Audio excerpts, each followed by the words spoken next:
Tom and Jerry are the madcap debut creations of William Hanna and Joseph Barbera, and the first breakthrough cartoon stars for MGM. Having starred in over 161 classic shorts during the golden age of animation and a plethora of preceding shorts, television series and films, they have remained one of the most beloved cartoon partnerships or rivals of all time, possessing more Academy Awards than any other cartoon character in history. Debuting in some of the most violent cartoons ever seen and paving the way for an entire groundbreaking animation style and entertainment empire, the characters were tamed and toned down over the years, with acclaimed animator Brad Bird once calling them the most screwed up and abused comic characters there are. In 2020, Tom and Jerry will turn 80 years old, and to celebrate, I will trace their entire evolution, right from 1940 to now. To do so, we will look at the most drastic and important changes in their design and personality, and in the stylistic and narrative structures of their films, prevalent across more than 8 decades of shorts and series, in this very special edition of Cartoon Evolution.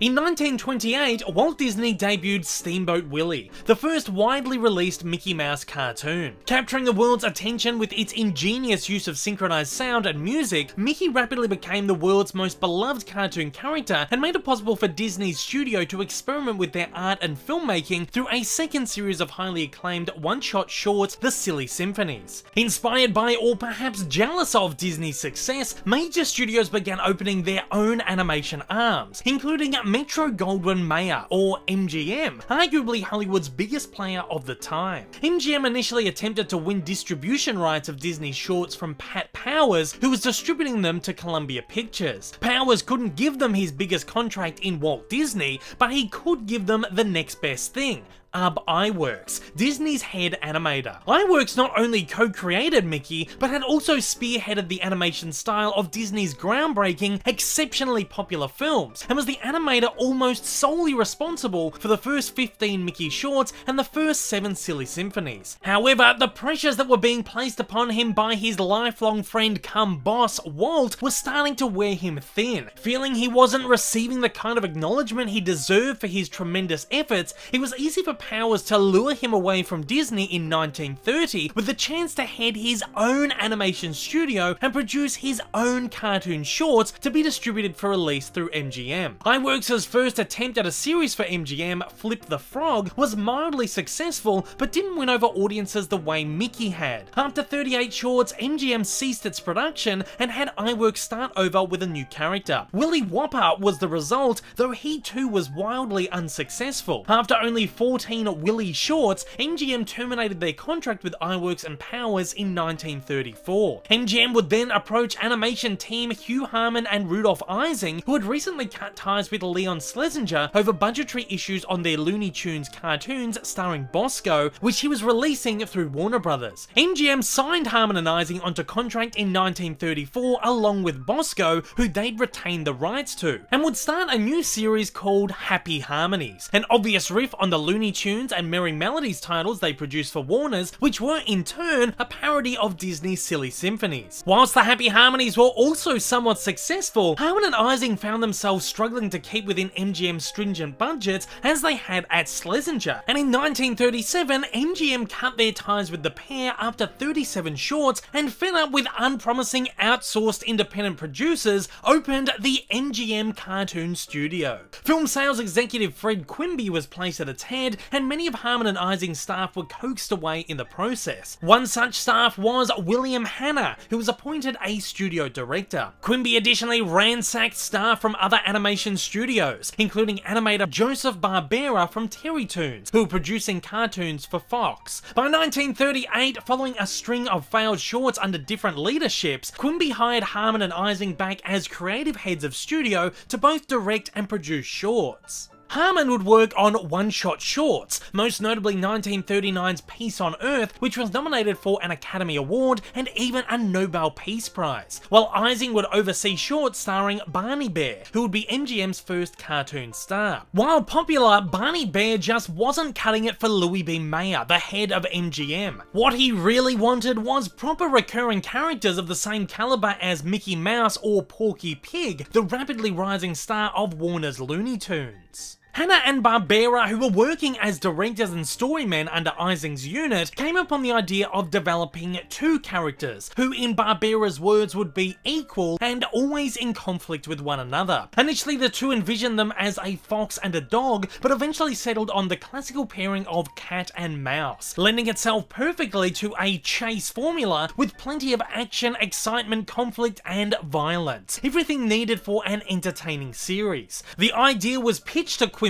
who allegedly hated it, fearing it would be seen as far too unoriginal, considering the cat and mouse pairing had been done countless times before. After much lobbying from the directors, Quimby conceded and allowed them to give it a try. The first short, titled Puss Gets the Boot, went into production. The short would see an unanthropomorphic quadrupedal cat named Jasper chasing an anthropomorphic bipedal mouse named Jinx around a house. The mouse would outsmart the cat and retaliate against him at every corner, with many of the cat's own actions backfiring on him. While both characters would use excessive violence, it was the cat who would usually take the majority of the hits. Inspired by their idol Charlie Chaplin, Hanna and Barbera would take a silent film approach with the characters, using slapstick comedy to drive a narrative instead of dialogue. In fact, the short didn't feature traditional story beats at all, simply one physical gag after another, building to a climax. The creators had developed a winning formula.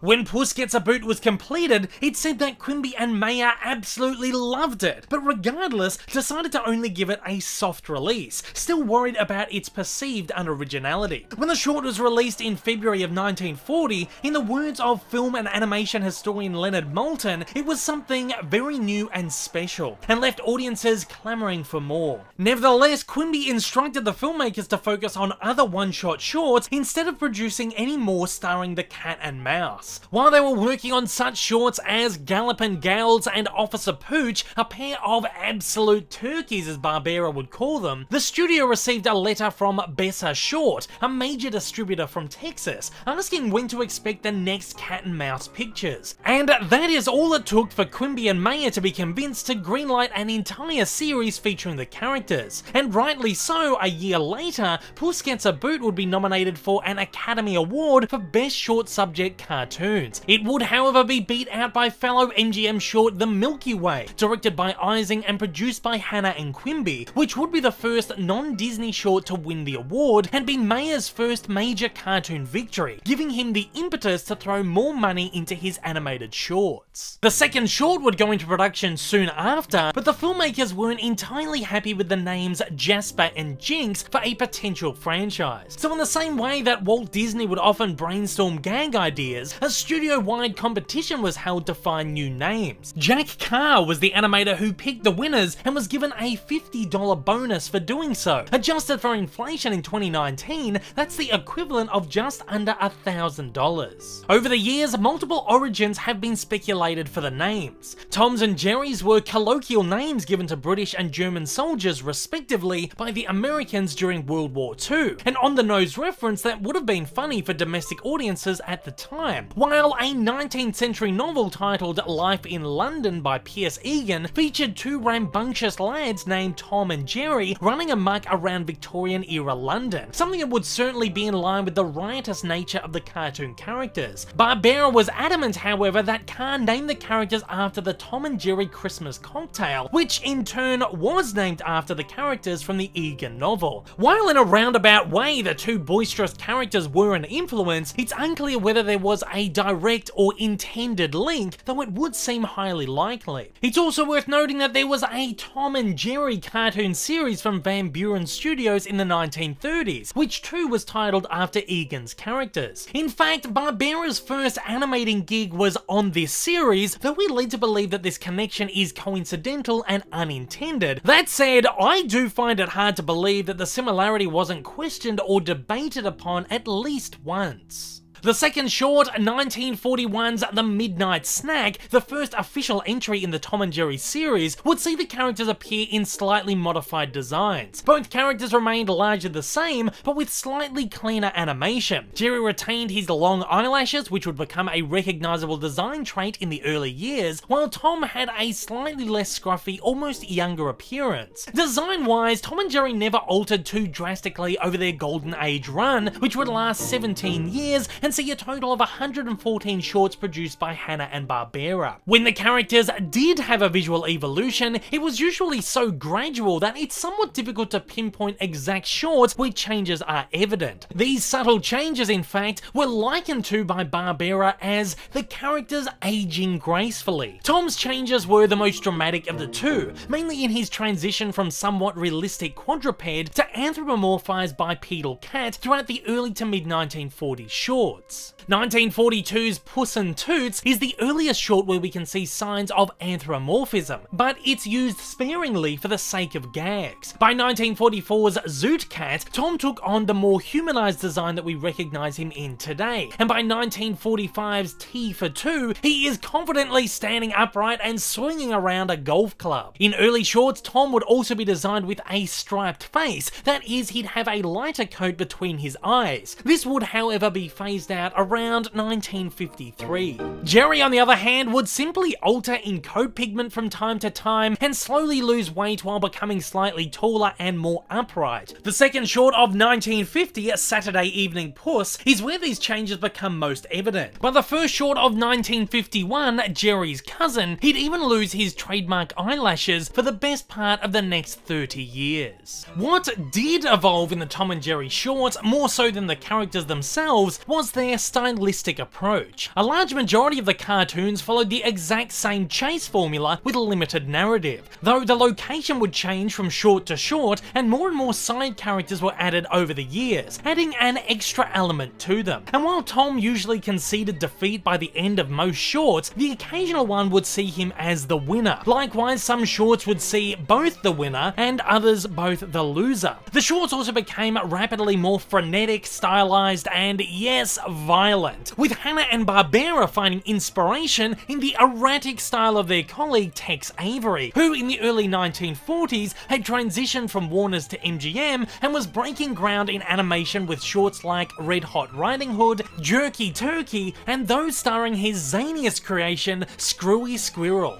These shorts, in fact, were so frenzied and excessively violent that they came under controversy by some and continue to face it today. Regardless, it was these ferocious lowbrow gags and slapstick comedy that separated Tom and Jerry and other MGM cartoons from the pack. They showed that cartoons didn't need the meticulous storytelling and wholesomeness of the Disney shorts or the clever story-driven comedy of the Looney Tunes to connect with audiences. Not only were the visuals unconventional, the music was too, with composer Scott Bradley writing erratic scores that would chop and change between genres like classical, jazz, and pop. These were scores so chaotic and so complex, employing rarely used time signatures and irregular key changes, that studio musicians struggled to even perform them. But just like the visual gags, Bradley's music gave the shorts a heart, humor, and energy they couldn't have captured any other way, capturing the hearts of the audience in the process. Tom and Jerry became so popular so quickly that they had their own theme song by 1942 and won their first Academy Award in 1943 for The Yankee Doodle Mouse, the first ever cartoon to win the Oscar for short subject outside of the cartoons category. Their first Oscar in the short subjects cartoons category would come the following year for Mouse Trouble, the first to beat Walt Disney for the award following a decade-strong winning streak. In total, the classic Tom and Jerry shorts would win more Academy Awards than any other character-focused cartoon series in history, including Mickey Mouse and Bugs Bunny, winning a total of 7 from 14 nominations. Their total nominations additionally put them equal with Disney's Silly Symphonies as the most nominated cartoon series of all time.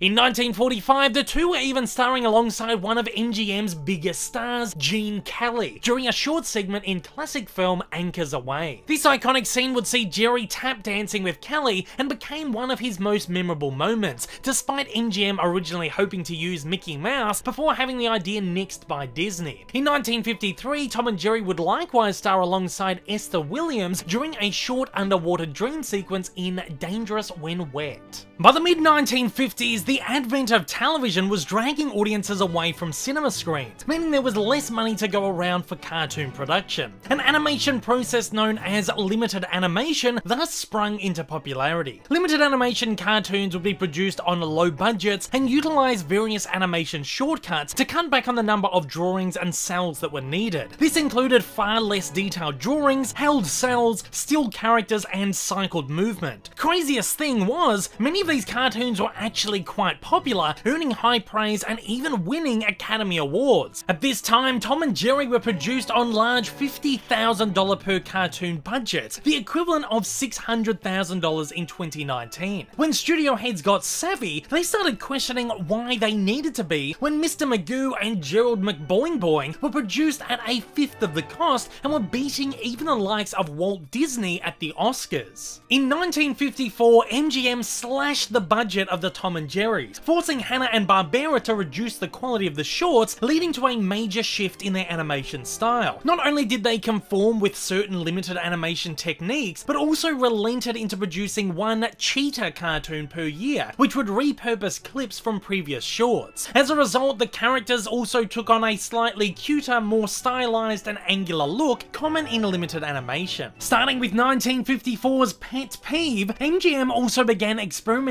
with producing select Tom and Jerry's in the CinemaScope aspect ratio, and by 1955's That's My Mummy, they had decided to film all of them in the format, hoping that releasing cartoons that were more cinematic would drag audiences away from their TV sets and back to the big screen. Unfortunately, the budgetary cuts and obvious drop in quality had the opposite effect, and the studio, rapidly losing money, resorted to re-releasing classic shorts into cinemas as a way to stay afloat. When they realized that the older cartoons were outselling the new ones, and that ceasing production of new shorts could save $600,000 a year, close to $6 million in 2019, they made the call to violently throw the axe down on the mischievous pair once and for all in mid-1957, closing the entire cartoon studio in the process. The shorts would continue to release, however, through to mid-1958. Barbera would recall, "One day I got a call from the front office telling me to fire everyone. Just like that. It was scary. I thought, what am I gonna do with myself? All I know is Tom and Jerry." Luckily, what Barbera and Hanna knew from making the Tom and Jerry's was easily transferable to other projects. Upon leaving MGM, they would jump out of the theatrical game and follow the industry's leader, Walt Disney, into the wonderful world of television, forming an entertainment empire all of their own, taking many of MGM's animators with them. Hanna Barbera Productions would eventually lay claim to some of the greatest animated characters and series ever, including Scooby-Doo, Yogi Bear, the Jetsons, and the Flintstones, becoming the most successful television animation producers in history. But those are all stories for another time.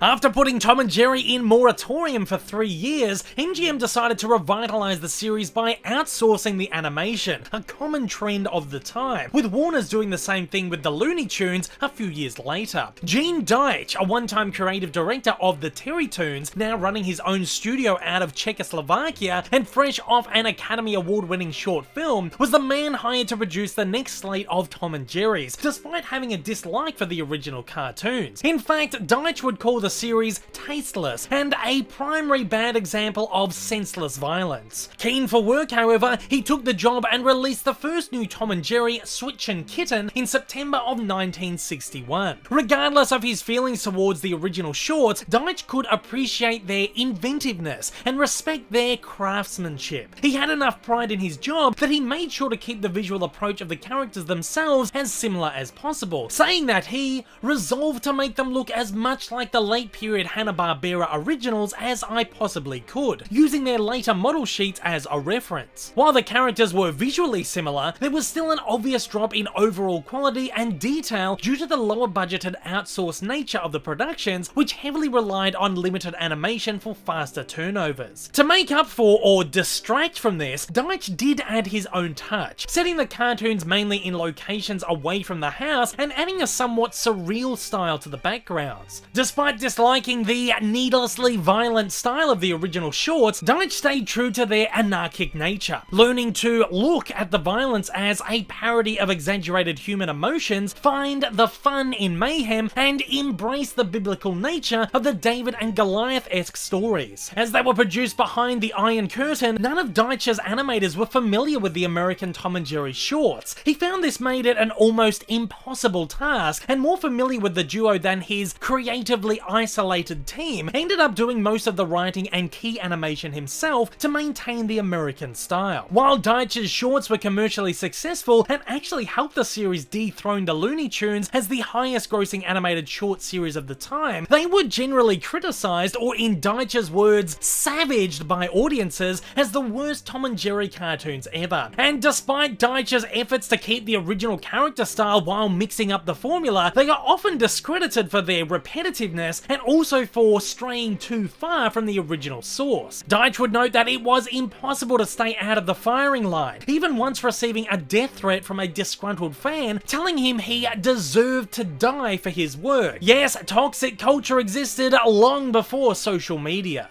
Deitch completed his initial contract of 13 shorts, with the final one, Come and Get It, releasing in December of 1962, but wasn't offered a renewal following a management shakeup at MGM. Deitch claimed that he was ditched by the new executives because they chickened out on the communist country issue, feeling that he would have made more had there not been a turnover. MGM's new guard did, however, wish to continue the series, but back on American soil. The following year, legendary animator Chuck Jones was hired to produce and direct a series of shorts under Sib Tower 12 Productions, a studio he ran with co-producer Les Goldman, and which would later be bought outright by MGM and rebranded as MGM Animation Visual Arts. After violating an exclusivity contract, Jones had recently been let go from Warner's Animation, where he'd had a long and illustrious career working on the Looney Tunes shorts. He was best known for his work starring Bugs Bunny, Daffy Duck, and Porky Pig, including such classic shorts as Duck Amuck,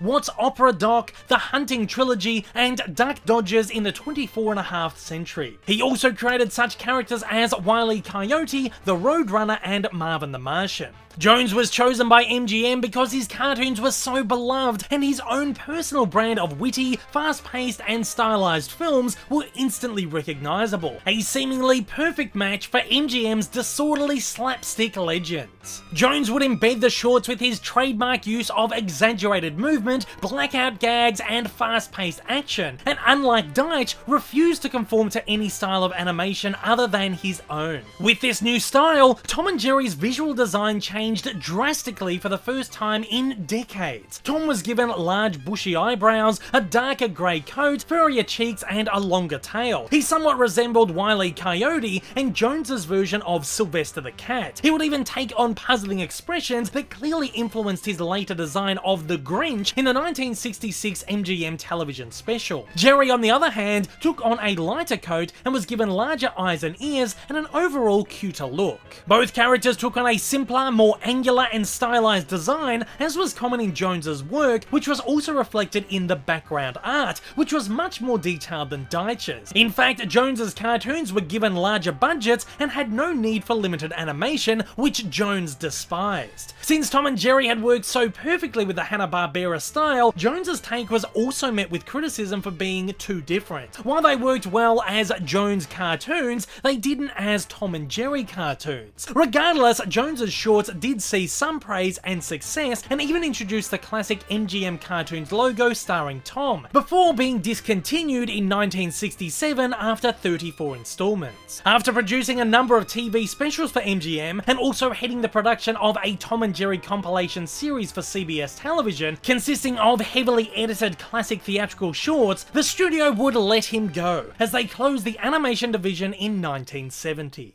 Following another brief hiatus, MGM brought Tom and Jerry back to TV in their first original series, The Tom and Jerry Show, which aired on ABC in 1975 and marked the return of Hanna and Barbera as producers. Tom and Jerry Show returned the characters to their classic era designs, though Jerry would now be pictured in a red bow tie. Additionally, to conform with strict children's television certification rules, the chase formula and all violence was eradicated, with the pair instead presented as as friends, traveling the world together on narrative-driven adventures, pestering those around them instead of each other. The series consisted of 48 new shorts running between 7 to 8 minutes each, bundled into an accumulative 16 half-hour-long episodes. These shorts would be kept in rotation for many years, often in package series also featuring Grape Ape and Mumbly cartoons. Between 1980 and 1982, Tom and Jerry would debut in a brand new TV series called The Tom and Jerry Comedy Show, which would run for 15 episodes and also feature shorts starring other MGM characters such as Spike, Tex Avery's Droopy, and Barney Bear. To produce the series, MGM hired Filmation, the main competitor of Hanna Barbera at the time, and the producers of such programs as He-Man, Masters of the Universe, She-Ra, Princess of Power, Flash Gordon, Fat Albert, The Batman Superman Hour, and Star Trek the Animated Series, among others. Filmation would once again use the late 1950s Hanna-Barbera character designs, though Tom would retain the bushier eyebrows of his Jones design, and Jerry would regain his eyelashes. Filmation would also return the competitive aspect to the series, restoring the earlier shorts chase formula. However, continuing to abide by television standards, the shorts featured far less violence and would rarely depict a definitive winner. Filmation were known for their less is more, quantity over quality approach due to the sheer number of series they pumped out quickly and regularly. They would heavily utilize limited animation, consistently rely on recycling previously used animation, and use less frames per second, resulting in jittery, stunted movement.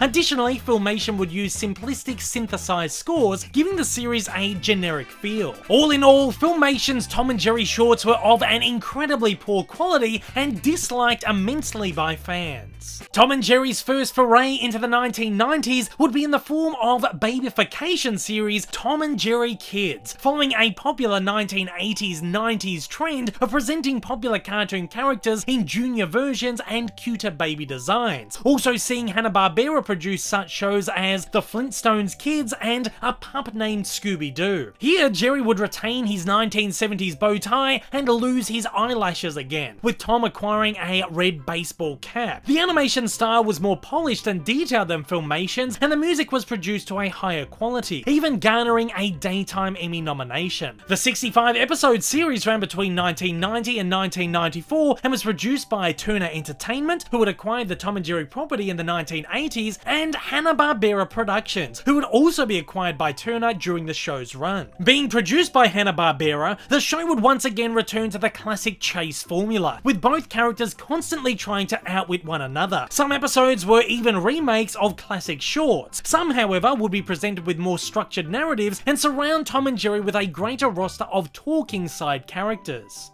The series would also be slightly more violent than the previous incarnations, though due to its age demographic, would still be tamer than the earliest shorts. In 1992, Tom and Jerry would hit cinema screens for the first time in 25 years, in their first feature-length production, Tom and Jerry the Movie, produced and directed by Phil Roman, best known for his production work on the Garfield animated specials as the lead animator on Jones's Grinch special, and later for his long-time producing tenure on The Simpsons. While not directly involved in the production of the film, Barbera would work as a creative consultant after attempting to get a feature film made for over 30 years. While the film would present traditional iterations of the characters, even depicting Tom with his striped face not seen since the early 1950s, the film would make many departures from traditional Tom and Jerry elements. With its long-form duration, it took on a proper narrative structure, seeing the duo helping a young girl find her family. It did feature a number of chase sequences with relatively mild violence that would depict the characters mainly as friends like in the 70s series, in turn losing much of the manic style of the original shorts. Strangest of all, the movie would take the form of a musical and even give Tom and Jerry extensive dialogue, transitioning them from silent comedic stars to annoying cartoon animals. The movie was an enormous box office flop, making only $3.6 million worldwide on a budget of $3.5 million, and was also a a critical failure. Film critics Siskel and Ebert would give it 2 thumbs down, and animation historian Charles Solomon would criticize it for trading polished animation, razor-sharp timing and slapstick humor for a formulaic story, and for its strikingly unoriginal songs. He would additionally call it bland, pedestrian fare.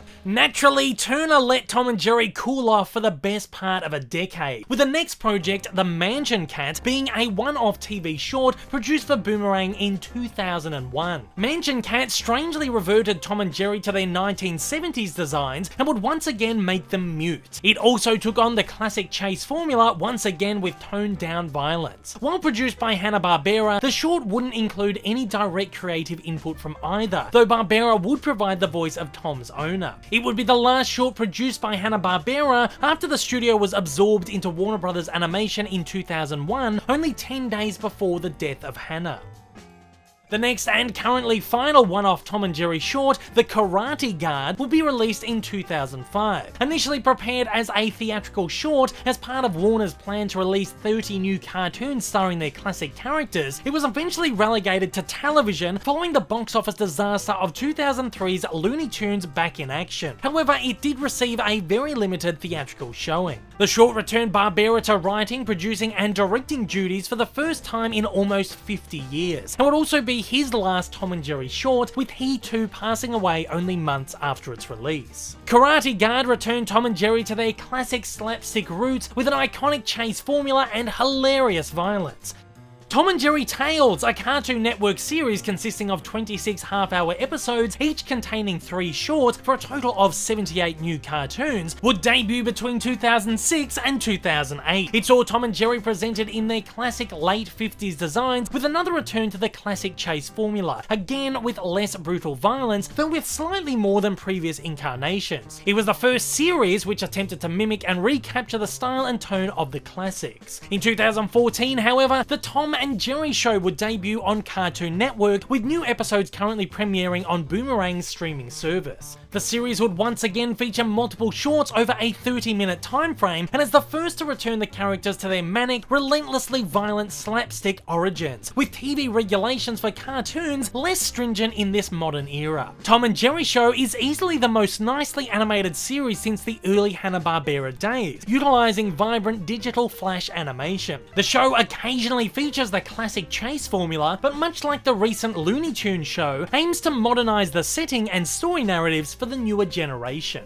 In addition to the more recent cartoon series, Tom and Jerry have also starred in a current total of 13 straight-to-home media feature films, starting with The Magic Ring in 2002, which was the final Tom and Jerry production to be produced by both Hanna and Barbera. These films have seen Tom and Jerry in their early classic appearances off on many magical, fantastical and exciting high adventures, and though they are narratively driven, they still retain chase elements and classic Tom and Jerry brutality. Some films have even parodied or straight up remade classic Warner Brothers properties with Tom and Jerry thrown in the mix, such as 2011's Tom and Jerry and the Wizard of Oz, 2012's Tom and Jerry, Robin Hood and His Merry Mouse, and 2017's Tom and Jerry, Willy Wonka and the Chocolate Factory. 2015's Tom and Jerry Spy Quest would even see the duo cross over with one of Hanna-Barbera's classic 1960s television creations, Jonny Quest. The films have had a mixed response, with some well received and others critically panned.